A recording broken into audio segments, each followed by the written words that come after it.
For all things outdoors, listen to the father of two, the Jesus-loving TV show hosting hairy, true-blood American redneck, Ben Cole.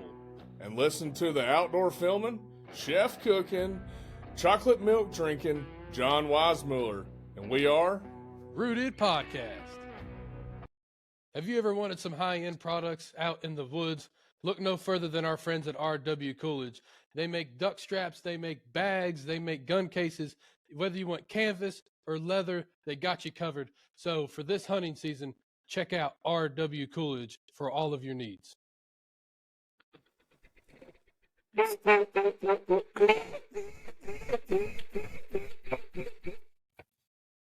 Well, I'm sorry if that busted your eardrums, but we're back for another episode about duck hunting, and I'm going to fire some questions at Ben. Ben, you ready, man? Yes, sir. Brother, I'm always ready to talk about the ducks. Let's do it, man. So, again, we're going to kind of stay on topic of, the beginning duck hunter, someone who's just wanting to start or someone who's just a couple years in, and let's dive right into it. So, all right, we kind of talked about this on the last episode with blinds. I want to ask you about how to brush in a blind, like what's important, what are you looking for? Because, a lot of times as a deer hunter or a turkey hunter, that thing's on, ground level, where this duck is obviously flying in the sky. So what's different about brushing in a duck blind? Number one, you have to hide from their eyeballs because they're looking at you from an aerial view and they're swinging above you and then swinging around to in front of you. They're on all sides of you, behind you. So they're seeing a full 360 of where you are. Noted. Make sure that you're brushing with natural vegetation or something that mimics the natural vegetation where you are. So for example, if you're in a bunch of willows, brush with willows. So one thing I like to do, and it depends too, man. Sometimes you don't even need a blind. If you're in the timber, you typically don't use a blind, typically.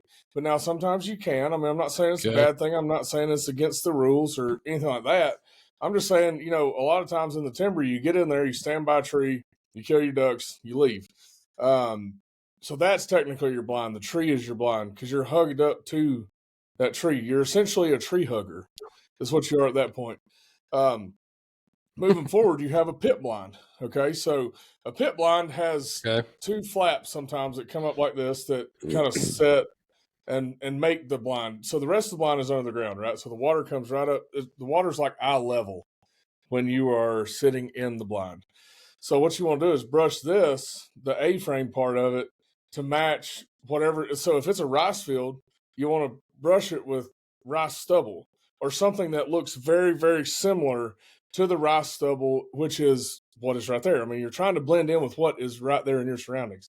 So like I said, when you're in a pit, you have not much to brush because majority of the blind is below the ground. So you brush that, but you want to brush it so thick that a duck cannot see in and see you. That's the whole point. I mean, that is the whole point, man. And there's a ton of different pits out there. Some of them have roll tops. Some of them have, just shooting windows. I mean, there's 1,000 different ways to have a pit. So, but essentially what you're trying to do is hide from the 360 view of that bird. So having a roof of any sort is very helpful when you're building your duck blinds. And if it goes to raining, you got somewhere to step under so you don't get soaked. And, I'm sure there's somebody out there that's like, man, you're not a duck hunter if you ain't getting rain down your back. Well, that's all good, but good for you. Yeah, Merry Christmas. But I like having a roof if I can, and it cuts your head. Yeah, I mean, they're not seeing in from when they're right above you, hovering, looking. They're not seeing in because they can't see in. That's the point. So you also have your blinds that you make out of wood, right? So the way I brush those is, man, I start with a base layer of dense, like oak limbs, for example. I'll start with those, or whatever limbs that are readily available around. Start with those, or big cedars. Big cedars work phenomenal because they cover a whole lot of space, and a cedar pretty much blends in everywhere because there's always a random cedar tree. They're always just randomly placed it doesn't matter where you are, you're going to find a cedar tree of some capacity. So cedar trees work really good. But what I do is I put a base layer down first, and then I start packing in that base layer. So I'll take like a cedar limb that's covered in green, and I pack that in between all the other limbs that are already in there. That's kind of the base layer holding everything to the blind. So that base layer is going to have everything held to the blind because you're going to have it attached somehow or another. So after you get that attached, you start stuffing. Start stuffing all you can in between until there is nothing visible left. Like, I want you to be able to have to pretty much cut a hole out so you can go through it. That's how I want my blinds brushed, is just so thick that it just simply looks like a big old heap of brush. Well, and I tell you, I can definitely vouch for you on that. Story time here. There was a time Ben, basically by himself, had a old pontoon boat, basically a pontoon frame, really, I guess is what it was, and then just built a duck blind. So they had a pontoon boat duck blind, and so he tells me that we're gonna brush it in. I'm like, okay, that's cool. I brushed in blinds before. Whatever. Yeah, no, nothing like this, boy. I mean, by golly, we had so many trees on that thing, and when it's happening, it's like, dude, what is? We're sitting here painting and brushing and nailing this thing, screwing it in, all this other jazz, and then you're like, what? This guy's crazy, man. This dude's got. This thing is ridiculous. And then you put it in the water and up against something, and you're like, oh, okay, I see now. Like, this is why we did all this, and we ended up shooting a decent amount of ducks out of that blind. But yeah, but that's why you go that extra mile, because at the end of the day, you don't want the duck to see you, so that's why you do all that work. But yeah, old Ben definitely takes his blind brushing to the next level. Hey, look, man, I'm out there to put ducks in the freezer and in our bellies, not to watch them fly by and flare off us. That's right. Hey, I heard that. It'll not be from a lack of trying. That's for certain. Exactly right. I'll shoot a whole case of shells if I got to. That's right. So, all right, man. Now, whenever we're sitting here talking about, like, on the last episode, we talked about all the basic necessities to have, and we're talking about the blind. Now, let's talk about the actual land that we're hunting.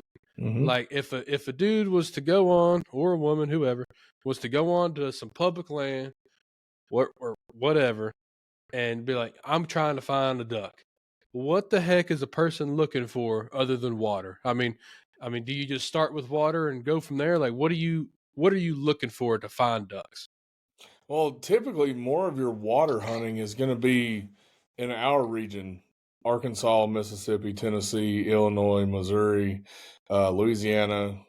All that stuff is more water here as far as the puddlers go.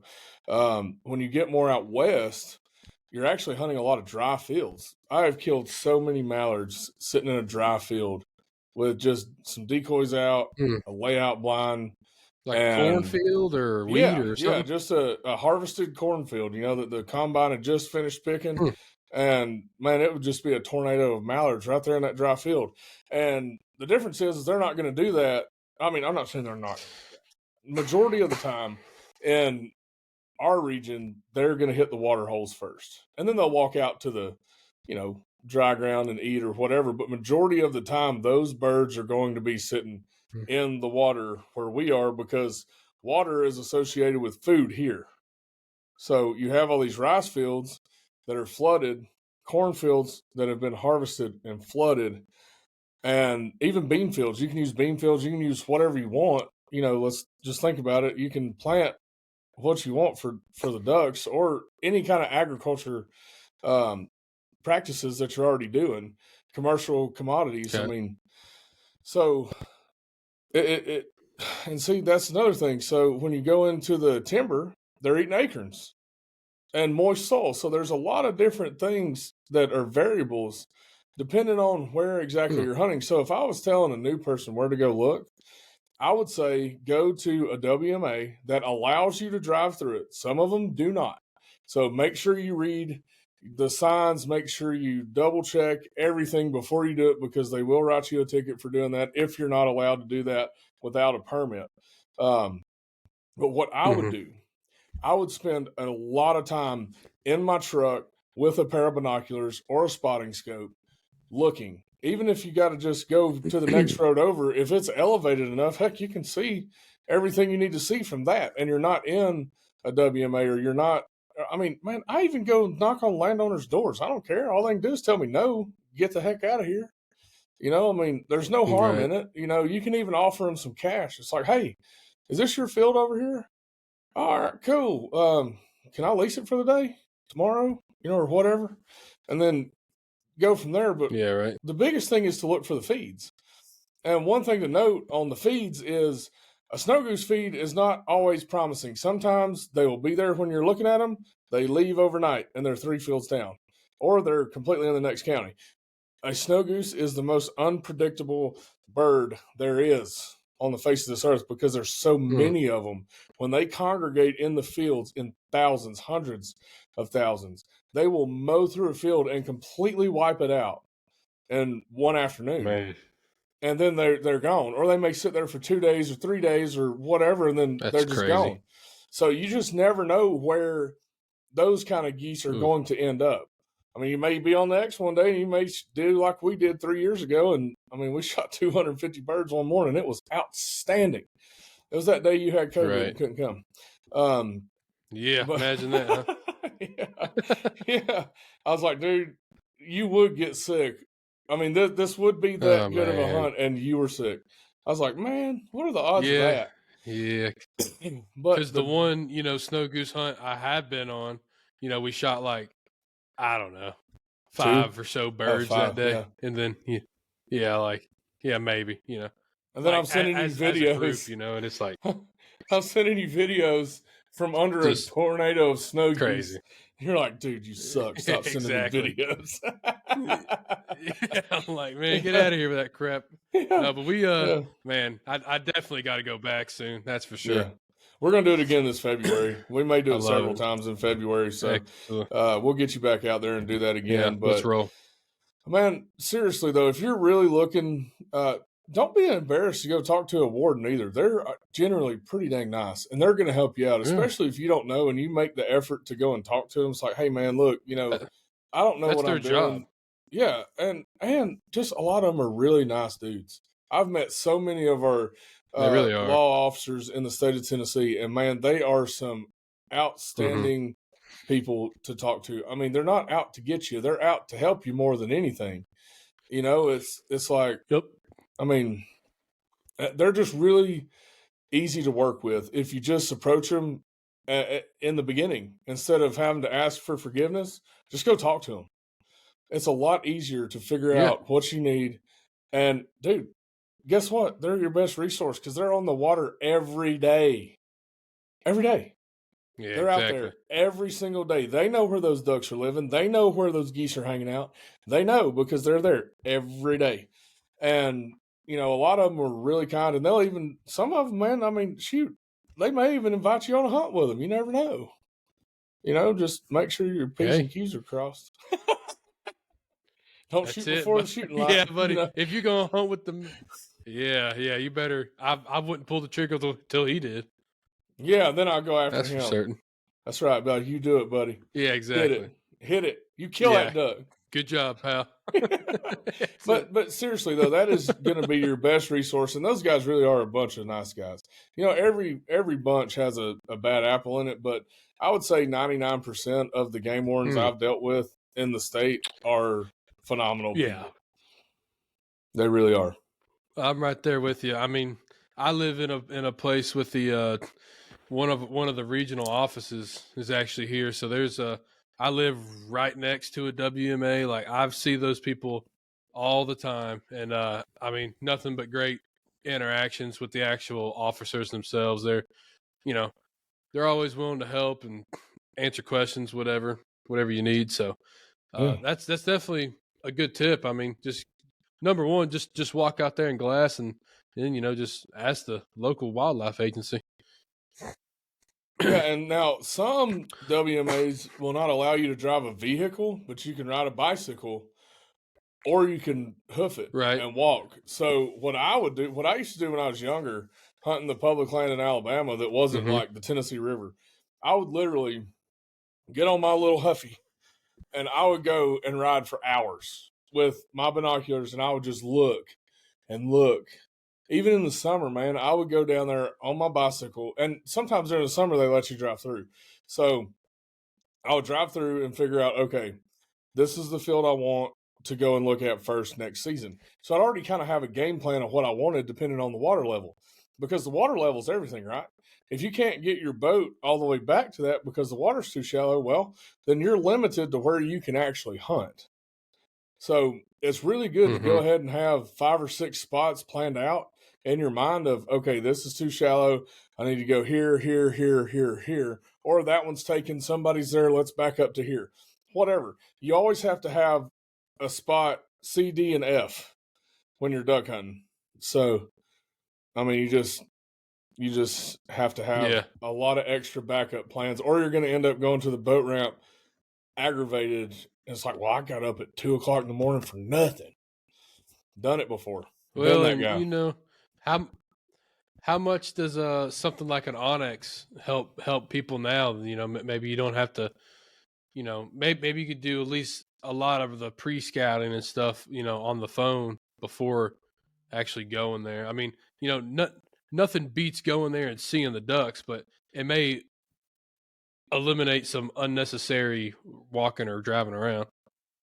Well, yeah, I mean, Onyx is good to show you property lines for sure, but when it comes to actually figuring out duck holes, man, you can see some of them. Like if you're looking for timber, timber holes, you can see some of them, but there's also some that are like a simple blowdown that is just enough for birds to pile in, and buddy, they will hammer in, but you can't see that on the map. And things change year to year on that ground. So one year it may be one way and the next year is totally different. So, and they rotate crops all the time too. So you really need to go and lay your eyes on it physically to see if that's exactly what your game plan needs to be for the next year. That makes sense. Yeah, I could see that. Nothing beats looking at it. Yeah, but I will say, I mean, those kind of applications are very handy, especially to know property lines. Because I mean, good night. Sure. You don't want to walk on somebody else's land. That wouldn't be nice. Yeah, no. And that's not good for anybody. That would not be right? Good. No, not good for anybody. Not at all.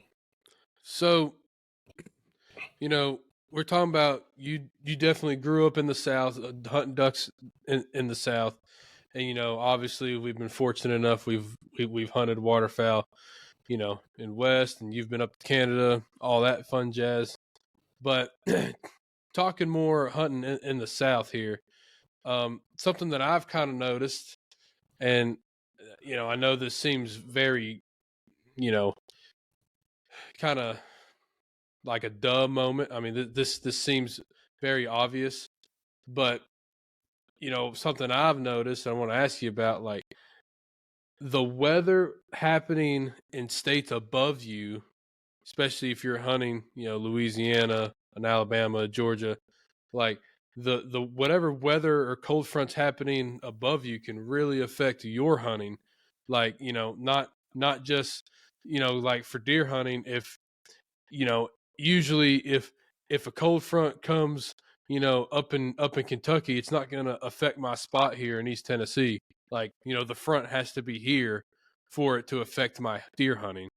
Where ducks, I feel like if you got a high pressure system up north, you could start seeing some ducks down here. I mean, is that right or not? Yeah, no, that's exactly right, because those ducks are migrating, so they're coming from Canada and headed to Mexico, and along the way they're pushed by these cold fronts.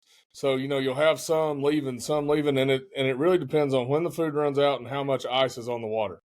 So the more ice we have up north, the more snow we have up north, the more cold days we have up north, the more ducks we get down here throughout the season, which is what we want, because obviously we're not hunting from Canada to here. So we're pretty much just hunting here and maybe to the west a few hours. So we really need to watch those weather systems. And if the ducks are getting stale and you can see a system coming, go back and hunt in front of that system, because I'm telling you, new ducks will be showing up in front of it. They usually ride that down. That's usually how that goes, especially, like I said, especially when there's a hard freeze coming up north. When we get a hard freeze coming up north, the birds are on their way here. And that's what we want. Right. We need a hard freeze this year. I'm just going to go ahead and ask the good Lord, Lord, please send us a hard freeze up north so we can kill a bunch of ducks. Amen. That's right. Need to eat some duck jerky. Heck yeah, dude. Duck's one of those things that, I mean, we kind of touched on it earlier, but man, duck's quite tasty if you do it right. Sure like anything is. else, but I love it's good stuff. Love it. So now let's talk about this, right? So the ducks obviously coming from the north, coming down. Now to get to us, they've already had to probably outslick a few more rednecks by the time they see you, right? Genuine, in general. So what do you think that kind of the South has to maybe do a little something different with the decoy spread, maybe call a little different, whether that's more aggressive, less aggressive, whatever? I mean, do we have to do stuff a little different to finish those ducks? Yeah, absolutely. So early season, not so much, but later on, as the season progressive, those birds have seen every decoy spread known to man, from Canada to Arkansas. So they've seen it all. So what we have to do, more so than anything else, the most important thing, even over a decoy spread, is being where the ducks want to be. You can call at them all day. You can have the most elaborate decoy spread out there. If it's not where they want to be, you're not going to land majority of them. You're going to get ones and twos every now and then, but you want to be on the X. That's where you want to be. Is the X is defined as where those ducks are going anyway. So if you can figure out what that X is, then you got it. You're there. That's what you need. That is the piece of the puzzle that is the most crucial, is knowing where that X is. And that all ties into scouting and spending a lot of time on the water, in your truck, glassing, doing all those things, because that will tell you, okay, 2 days ago, these birds were here. Now they're here. Now they're there. Okay, cool. So now we have a plan so we can go hunt one field one morning, one field the next, or the timber the next morning, because you know what they've been doing for this past week, and you know where their new X is. So you constantly have to search for that new X. Gotcha. So now, obviously, like scouting for ducks is going to be way different, like as far as scouting for deer, because like deer, you watch that same deer all summer, maybe even for years, whatever. The ducks, it kind of seems like it's more in season scouting, or like over the years, you're like, well, last year, whenever the ducks ran down, they came through here, so we'll just hunt here again, kind of thing. I mean, it kind of seems to be the way that is. It is. So what I've done is I have a book that I keep a record of every year, all the ducks, and I actually been slacking on that the past couple of years, but I write down all the ducks that I've killed, where, the weather conditions, the date, and even the decoy spread. And that way I can look back and say, oh, okay, so last year, 2 years ago, 3 years ago, 4 years ago, it's been consecutively this same thing every time on this date. So I already know, okay, go check that spot first. So it is a lot of, in the moment scouting, but it's also a lot of previous knowledge and years of hunting a specific region or area. It's like hunting the Lake Gunnersville area. I mean, you can pretty much bet that on a certain wind, those ducks are going to be sitting in a certain spot. And I ain't going to say nothing else other than that, because, can't be giving away all my secrets. But I can pretty much tell you, if we got a hard north wind, I know where I'm going. I can already tell you that. Yeah, right. Because there may not be anything. There's nothing wrong with that. Hey, there may not be anything there, but there's also a real good chance that there is.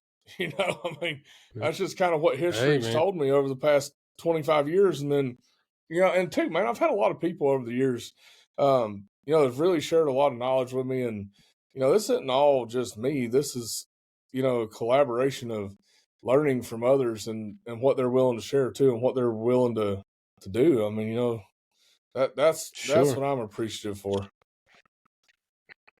Well, and most other hunters, if there's someone who's wanting to learn and actually has a drive for it and a passion, I would like to believe like 99% of hunters would be like, hey, I was there at one point. Let me help you out. Let me kind of mitigate some of these learning curves. That way you don't have to go through that. Let me just help you here. So I'm right there with you, man. I think that's a big part of it.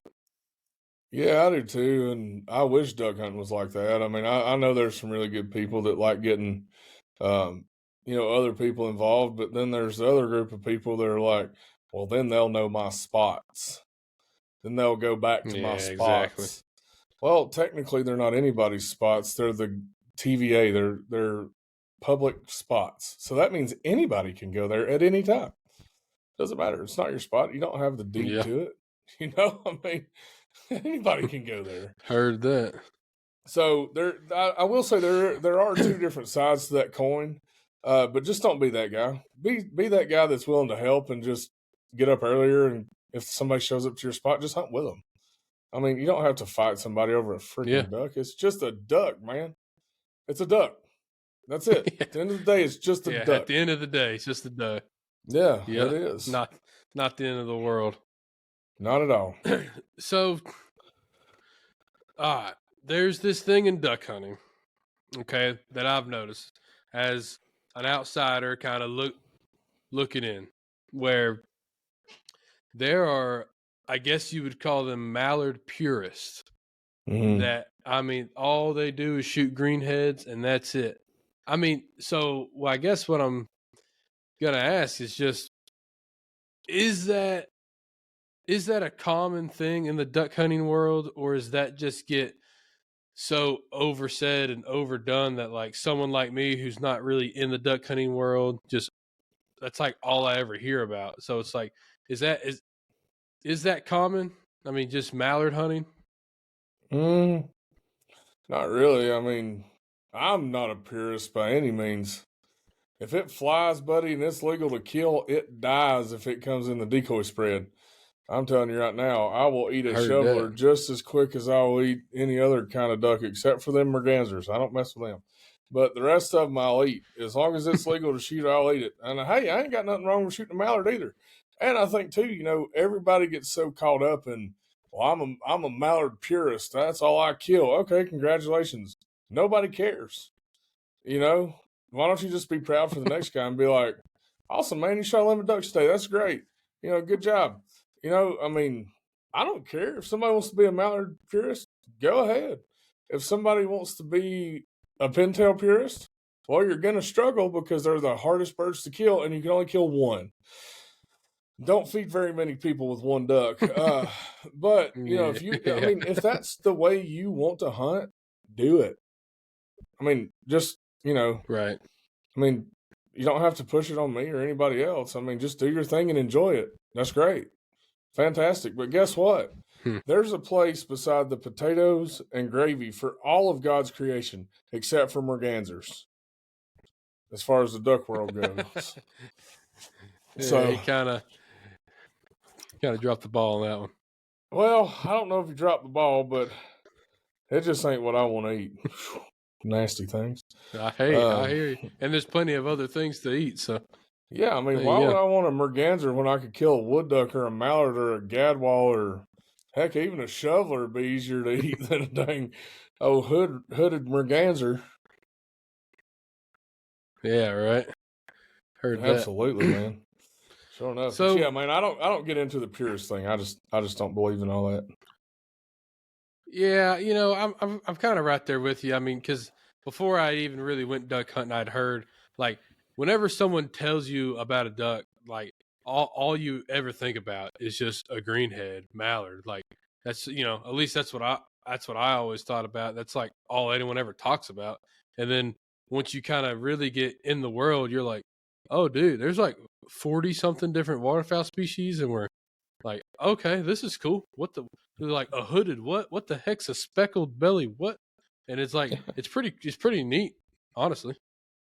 Yeah, man, and that's why I wanted I to do think the so. Grand Slam. And there's been a lot of people in my life over the years that have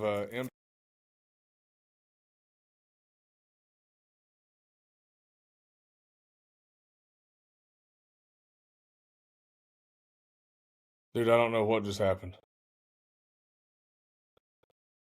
Are we still recording? Yeah. Yes. Okay, I have no idea what just happened there. Yeah, me neither. You just went away there, Ben. Well, that was weird. Alrighty. Well, I was just talking all right, away, and buddy. I looked over it, and my sound was frozen, and I was frozen, and you were frozen. I was like, well, that's not Yeah, good. you just went black on my end, but Huh, well, that's we'll weird. just keep on going. We'll just Yeah, edit we can here. edit that out. Yeah. So anyway, that's why I wanted to do the Waterfowl Grand Slam in North America, was because I want to hunt all 41 species in their respective environments. Right now we're sitting at number 30. So we've killed 30 of 41. We have 11 left, and we will be done with the North American Grand Slam. So yeah, man, I'm excited. I'm excited every day. I get excited to go back and try again. Most of my birds are going to be more of the harder ones to get to, like the old squaw or long-tailed duck. You got to go to the East Coast for that. I need the the surf scoter and the white wing scoter. I need the king eider, the harlequin.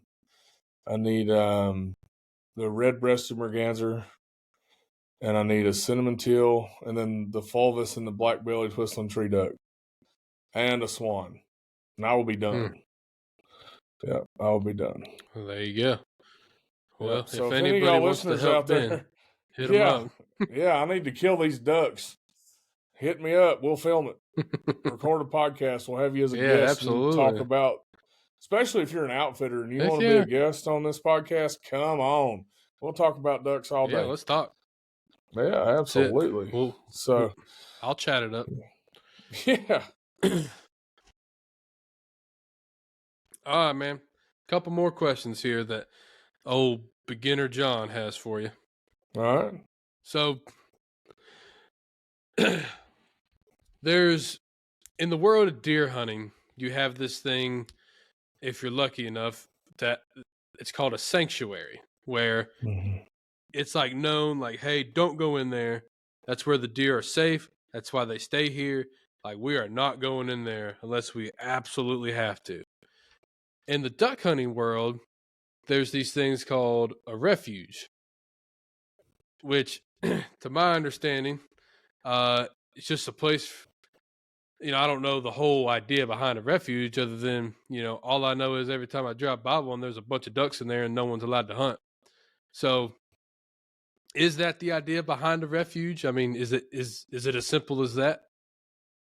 It is 100% as simple as that. And you can even create a refuge on your own property. You can set aside X amount of acres and not hunt it. And that becomes a refuge for you. And you start holding birds when nobody else does, because you're not hitting them in there. You're hunting them in the same holes on the other end, but you're letting them rest at the adjacent end of the farm. So let's look at it like this. You have a north side and a south side, right? You're letting them rest in the north side. You're hunting them in the south side. So you're going to end up holding more birds on your farm if you create that kind of refuge within your hunting grounds than folks that hunt every square inch of their farm every day. Now, if you're really close to one of these refuges and you have your private land that's super close, now that can be fine too. But it's still never a bad idea to create your own refuge within your hunting grounds. Gotcha. So it's just to kind of ensure that, like, the ducks don't get overhunted or overpressured and all that kind of jazz. That's the thought behind one. Yep, that's the thought behind it. And, you want to have plenty of food in there, plenty of cover, so they can feel safe, secure, and fill their little bellies or their crawls. Their crawls There first you and then go. their bellies. That's it. There you go. Now, duck hunting has something really cool that most other, I won't say no other hunting, but most other hunting does not have, which are these little shiny things on their legs called bands. Yeah. Now, There's a few I right know here. the premise of a band. Yeah, see there. So like it's basically some state tags it right, and then the idea is just to track the migration of the bird, right? That's the idea behind a band. Well, so yeah, it tracks the migration, but it also tracks the age of the bird, where it was killed, Gotcha.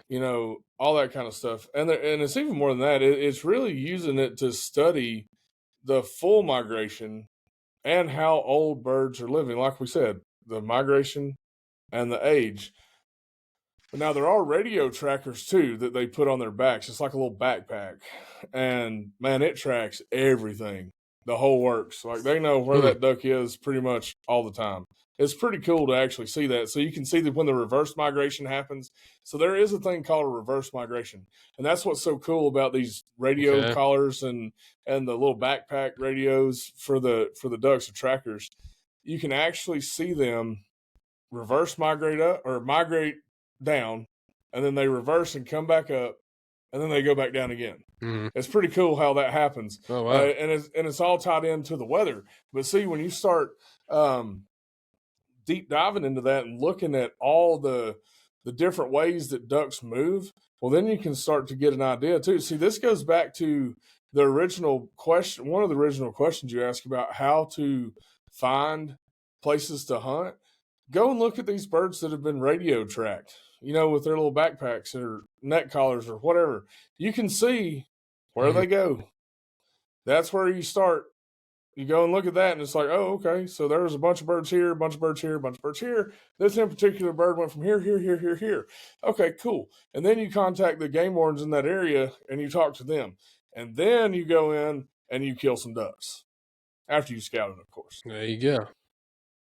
So, is it I mean, have you ever like seen or shot a duck with one of them little tracker deals on it? Is that common or No, not really? I no, guess. it's not common at all. I have never personally seen one with the tracker.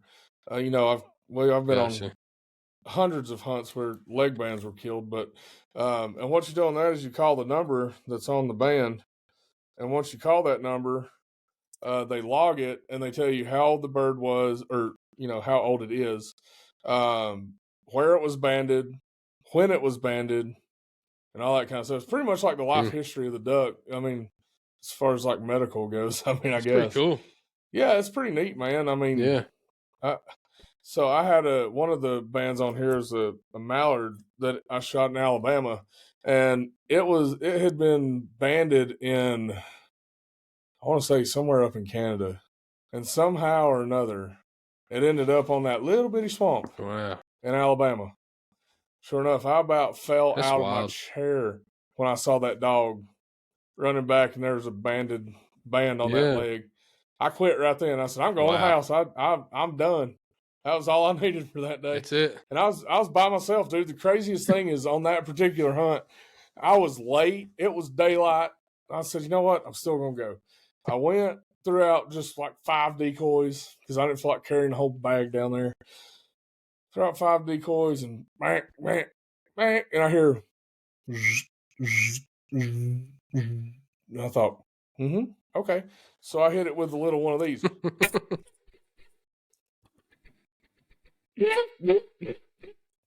And here he comes. Locked up, skating back and forth. I was like, oh boy, I'm about to kill him. Boom. Miss. Oh God. Boom. Killed him. Second shot. I was like, man, I just about missed that duck. And scared me to death. I was like, shoot, man, I come down here and I can't even That's hit one. awesome. What the heck? I got him on the second shot, but ended up with a pellet. I don't know if you can see that or not, but ended up with a pellet indention in it from one of the BBs Wow. in the shot. So, but yeah, man, that was my That's very cool. first leg band. Sure was, very first one. How about that? Yeah, sure enough, it's pretty cool.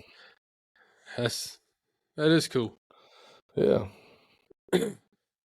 Well, there you go. So I think that's all the questions as far as intro into duck hunting. And that's two episodes now, and I know we could probably go two more deep diving into each of those subjects. But I really just wanted to get just kind of started off and kind of just break the ice on it and get people acclimated to it, and just introduce people, man, because I know whenever I really got introduced in it with you, I mean it's a lot, and it's really fun. So I would just tell people, man, just go sling out a few decoys, throw out a few calls, and just go have fun. And I'll tell you this about duck hunting too, that maybe we can touch on here for a minute. One of the best parts about it that I think, like me, I love turkey hunting, but turkey hunting doesn't have this. The world of just being in a blind with a bunch of your buddies. I mean, that's so fun, man. You guys, whatever, everyone can just get in there, chat it up, hang out. If you're bougie, you got a little stove in there or something. Get some breakfast going.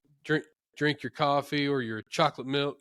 Whatever your drink of choice is, and Yeah. and man, I think that's one of the coolest parts is just being able to chat it up just like this, and then hear some ducks or see some ducks and kind of get serious for a minute, and then right back to just having a good time. So, uh, I will say that duck hunting, man, is one of the coolest things to get into.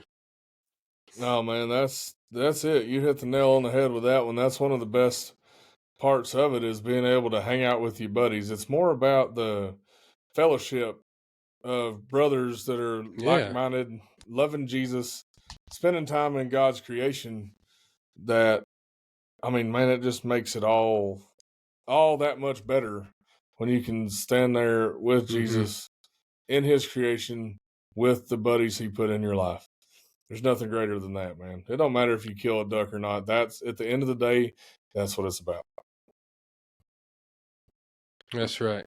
Well, I think that's a good way to end it right there, man. So hopefully y'all learned something from Ben here. Please make sure to like, share, subscribe, everything Rooted Podcast and Rooted Television. We're on all the socials. We're on anywhere that you can find a podcast. So I appreciate y'all and have fun. Redneck out.